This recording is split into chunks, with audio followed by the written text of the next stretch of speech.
अगर आज आपकी मृत्यु हो जाए तो क्या आपको फिर से मनुष्य जन्म मिलेगा या 84 लाख योनियों में भटकना पड़ेगा। शास्त्र कहते हैं मनुष्य जन्म भाग्य से नहीं कर्म से मिलता है। गरुड़ पुराण में लिखा है कि कुछ विशेष कर्म ही आत्मा को मनुष्य बनाते हैं और कुछ कर्म सीधा नीचे की योनियों में भेज देते हैं। लेकिन क्या सच क्या है? क्या सिर्फ पूजा पाठ से मनुष्य जन्म मिलता है या दया, सेवा और धर्म का पालन करना जरूरी है? आज इस वीडियो में हम ऐसे कर्म खोलेंगे जो आत्मा को मनुष्य बनाते हैं और वीडियो के अंत में मैं आपको बताऊंगी ऐसा कौन सा कर्म है जो अगले जन्म का फैसला तुरंत बदल सकता है। अगर आप अपने अगले जन्म को सुरक्षित करना चाहते हैं तो अभी हमारे चैनल को सब्सक्राइब कीजिए और बेल आइकन जरूर दबाएं, क्योंकि यहाँ मिलती हैं शास्त्रों की सच्ची और गहरी बातें। वीडियो को पूरा देखिए क्योंकि आधा ज्ञान अधूरा परिणाम देता है। अब हम बात करेंगे 84 लाख योनियों का रहस्य। शास्त्रों के अनुसार आत्मा अमर है। यह शरीर नश्वर है, लेकिन आत्मा जन्म और मृत्यु के चक्कर में घूमती रहती है। भगवद गीता में श्री कृष्ण कहते हैं, वसांसी जीवनासी यथा विवाहाय। जैसे मनुष्य पुराने वस्त्र छोड़कर नए धारण करता है, वैसे ही आत्मा पुराना शरीर छोड़कर नया शरीर धारण करती है। लेकिन नया शरीर कैसा होगा यह तय करते हैं हमारे कर्म। कौन से कर्म से मिलता है मनुष्य जन्म? पहले बात करेंगे हम सत्कर्म और दया की। जो जीव अपने पिछले जन्मों में दया करता है, किसी को कष्ट नहीं देता, परोपकार करता है, ऐसी आत्मा को उच्च योनि मिलती। मनुष्य जन्म उसी को मिलता है जिसने कुछ अच्छे कर्मों का संचय किया हो। अब हम बात करेंगे धर्म पालन की।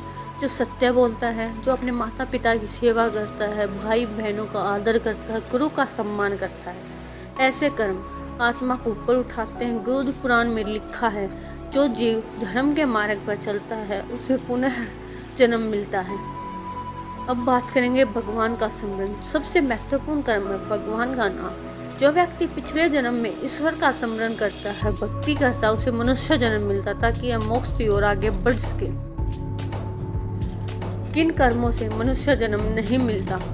हिंसा करने से नहीं मिलता मनुष्य जन्म, छल कपट करने से भी नहीं मिलता मनुष्य जन्म, वह विचार से, नशा करने की आदत से मनुष्य जन्म नहीं मिलता, निर्दयता दिखाने वाले व्यक्ति को भी मनुष्य जन्म नहीं मिलता। ऐसे कर्म आत्मा को नीचे गिराते हैं। शास्त्र कहते हैं जो दूसरों को कष्ट देता है वह पशु योनि में जा सकता है। मनुष्य जन्म इतना दुर्लभ क्यों? कहा जाता है 84 लाख योनियों में भटकने के बाद कभी आत्मा को मनुष्य शरीर मिलता है। क्यों?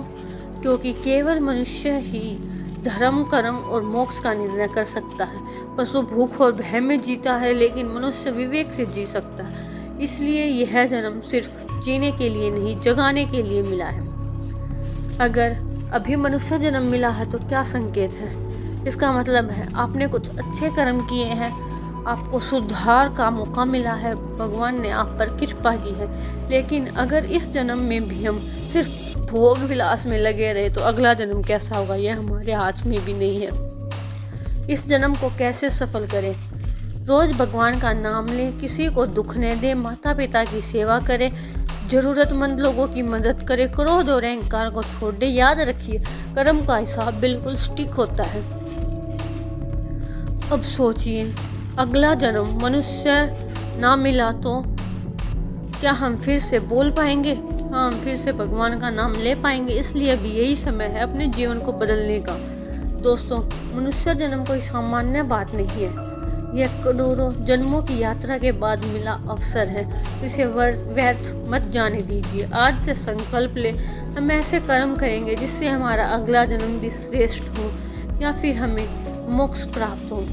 अगर आप सबको हमारा वीडियो अच्छा लगा हो तो लाइक करें, शेयर करें और कमेंट में लिखें, मैं अपने कर्म जरूर सुधारूंगा। जय श्री कृष्ण दोस्तों।